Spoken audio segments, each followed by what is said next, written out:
Hey everybody, welcome to another episode of the Fantasy Football Fallout. This is the quarterback edition. Now, if you're new to this program, here's what I do.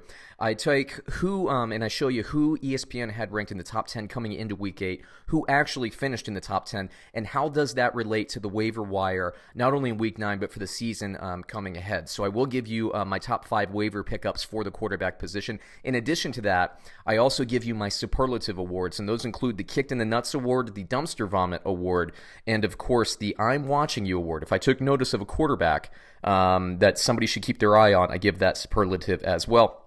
Before we get rolling here, if you could give me 2 seconds of your time for 2 clicks, a like and a subscribe. YouTube, believe it or not, they lock some features for us. We would like to unlock some of those features to make these videos even better for you. Again, a like and a subscribe, that goes a long way for us. Just a couple of clicks for you is a big deal for us. Let's just jump right in. ESPN's top 10 coming into Week 10. Yeah, they had in order Russell Wilson, Deshaun Watson, Matt Stafford, Drew Brees, Aaron Rodgers, Josh Allen, Kyler Murray, Jameis Winston, Tom Brady, and Jared Goff, who finished in the top 10. Those players in white there were the ones that ESPN did predict. So you can see the ones that they got correct: Aaron Rodgers, Stafford, Watson, and Brees. Who also cracked there: Daniel Jones, Derek Carr, Gardner Minshew, Jared Goff, Matt Schaub, and Ryan Tannehill. Now let's get to our superlatives. Who kicked me in the nuts? Did anybody kick you in the nuts? I want to know. Please comment below. I want to know who really kicked you right in the nuts. I'll tell you who kicked me in the nuts. Oh, you broke my heart and you broke my balls. Jacoby Brissette. And I really shouldn't blame just Jacoby. That's why I found a picture of Adam Vinatieri as well. Let me say this. Jacoby Brissette, I actually kind of, I was having a hard time finding a nut kick because actually the week kind of went about as well as I thought it would go. I thought Jacoby Brissette, who I am very high on and have been high on, I thought he was going to struggle this week against the Broncos.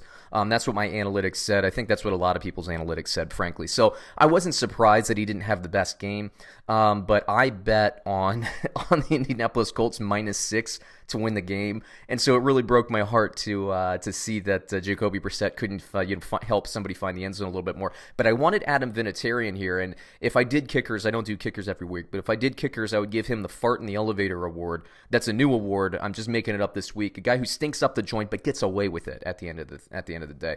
Completely misses field goals. I don't have any confidence that this guy can make a field goal. I really, if he can't figure it out, I hope that he hangs it up. He's going to make the Hall of Fame. Great for him. Great career. But this dude is like, extra points are going. They look like lame ducks. It's really, really weird. Not used to seeing it with Adam Vinatieri, but there you go. The second superlative, the second award is the Dumpster Vomit of the Week award. You suck!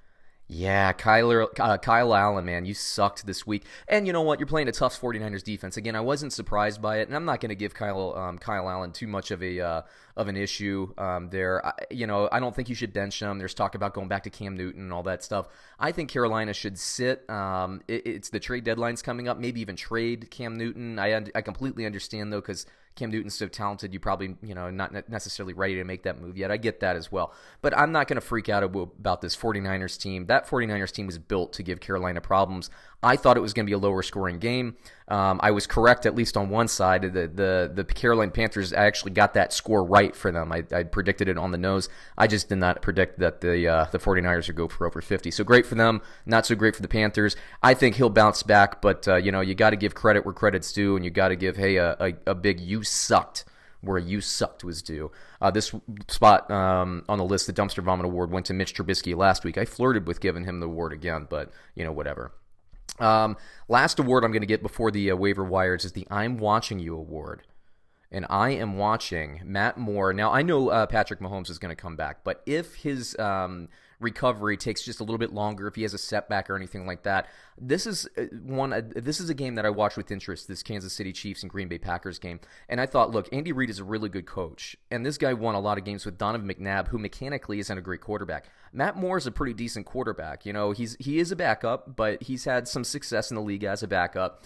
And Andy Reid had a long time to game plan. So Bill Belichick and Andy Reid, those two coaches are notorious for having teams ready to go with extra time to game plan. And so I thought that Matt Moore would have a decent game, especially with all the, that just an embarrassment of riches in terms of talent on the Kansas City Chiefs offensive side of the ball. And sure enough, he did very well. So good for Matt Moore finding the end zone a couple times. I'm watching you. I think he's definitely worth some daily fantasy play, and he's probably worth a waiver wire pickup, if you're in a deeper league and you can spare some time or spare some roster space for him. Now let's get to the good stuff, the waiver wire. My top 5 waiver wire picks going into week 9. Number 1 on my list is still Jacoby Brissette, who's owned in 56.5% of the leagues. I'm not going to freak out about last week. Jacoby Brissette, I still think he's very good. I knew he would struggle against that Denver Broncos defense. He's still good for me. Kirk Cousins still only owns in 63.2% of the league. Again, I projected him to struggle against Washington.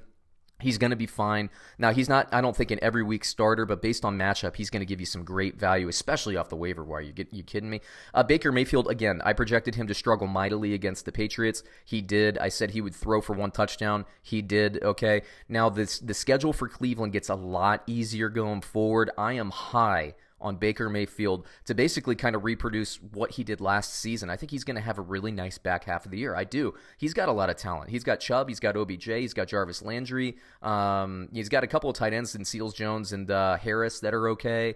Callaway, Higgins. I mean, they got some talent on this team. They just had a brutal opening stretch of the season, but we all knew that coming in there, I never really bought into the Cleveland Browns hype because of that schedule, but I do think that they're going to right the ship going forward. So I'm high on Baker Mayfield.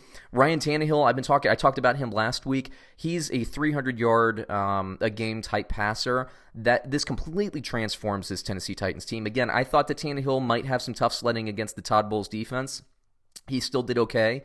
I think that he's going to do even better going forward, especially with Corey Davis and A.J. Brown. I think this is going to be a different offensive team and a different defensive team. I think the Titans are going to be one of my favorite gambling picks of the whole back half of the season because a lot of people aren't paying attention. You guys should start paying attention to Ryan Tannehill. He won my I'm Watching You award last week. And then Derek Carr at 18%.